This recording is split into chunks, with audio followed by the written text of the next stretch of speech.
शरीर को हम बाहर से ही जानते हैं। उसके कुछ विचार आगे आपको अपने शरीर की पूरी स्थिति का पता चल जाए तो आप तत्क्षण पाएंगे कि आप में और शरीर के बीच में फासला हो गया है।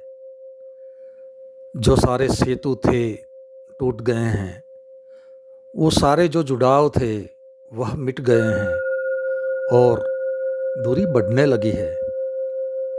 उपनिषद के ऋषियों ने वह आँख पैदा करने की कोशिश की है जिससे आप भीतर झांक सके, आप अपनी चमड़ी के भीतर झांक सके, बिल्कुल ही भीतर झांक सके।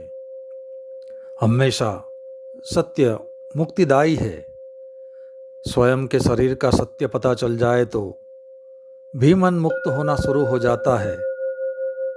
असत्य बंधन है। नहीं, हम जिसे जानते हैं उससे हम बंध जाते हैं। जब आपको अपने शरीर की व्यर्थता दिखाई पड़े, आपके शरीर का असार होना दिखाई पड़े और केवल शरीर एक गंदगी का ढेर मालूम होने लगे और जब शरीर से दूरी बढ़ने लगे, तभी आपका परमात्मा से निकटता होना शुरू हो जाता है।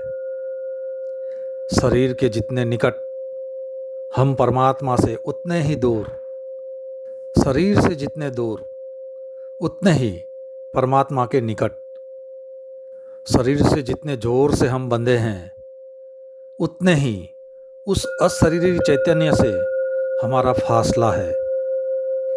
जब शरीर की तरफ पीठ हो जाती है और जब शरीर से दूरी बढ़ने लगती है तो शरीर से दूरी बढ़ने का एक ही मतलब होता है कि आत्मा से निकटता बढ़ने लगी है।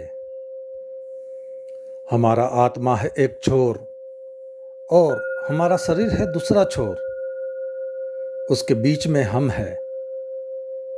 शरीर के बहुत पास होते हैं तो आत्मा से बहुत दूर हो जाते हैं। जब हम शरीर से हटने लगते हैं या दूर हटने लगते हैं तो आत्मा के बहुत पास हो जाते हैं। इसीलिए शरीर से दूर हटने को ध्यान की एक प्रक्रिया की तरह ही लिया गया है। हो सकता है इसके कई दुष्परिणाम भी हुए, क्योंकि जब पश्चिम में भारतीय शास्त्रों का पहली दफा अनुवाद हुआ तो उन्हें लगा कि ये तो शरीर के दुश्मन मालूम पड़ते हैं, पर ऐसा है नहीं। यह सिर्फ उपाय है। शरीर की वस्तुस्थिति जानने के तत्काल चेतना भी भीतर की यात्रा पर निकल जाती है।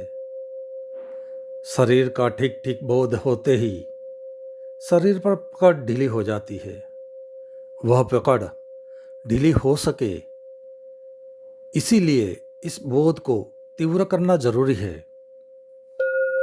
मृत्यु पर चिंतन, शरीर की वस्तुस्थिति पर मनन, उघाड़ कर शरीर को जो रूप है उसे आंख के सामने कर लेना, ये सारी विधियां है ध्यान की। इनसे आदमी भीतर की तरफ सरकना शुरू हो जाता है और वह सरकना बिल्कुल ही सहज हो जाता है। उसके लिए उसे कोई चेष्टा नहीं करनी पड़ती। अगर आप शरीर को बिना समझे भीतर की तरफ जाना चाहते हो तो अति कठिनाई होगी, क्योंकि मन तो शरीर से लगा ही रहेगा और जुड़ा ही रहेगा। बुद्ध का एक भिक्षु एक गांव से निकलता है। सुंदर है बहुत। ध्यान ने उसके सौंदर्य को और भी गरिमा दे दी है। मौन भीतर सघन हुआ है तो उस मौन की किरणें उसकी आंखों और उसके चेहरे से और भी प्रकट होने लगी है। वह आभामंडित हो गया है। एक वेश्या उस पर मोहित हो जाती है। रविंद्रनाथ ने एक मधुर गीत इस घटना पर लिखा है। वह वेश्या उतरकर अपने महल से नीचे आती है और उस भिक्षु को निवेदन करती है कि उसके महल में एक रात विश्राम कर ले। वह भिक्षु कहता है, निमंत्रण अस्वीकार करना हमारा नियम नहीं। आऊँगा, जरूर आऊँगा, पर वो समय अभी नहीं आया। जब तुम्हारे शरीर की वास्तविक स्थिति प्रकट हो जाएगी, उस समय तब मैं आऊँगा। अभी तुम भूल में हो। जिस दिन तुम जागोगी, मैं आऊँगा और ज़रूर आऊँगा। बस आज इतना ही। बाकी के विचार अगले अध्याय में।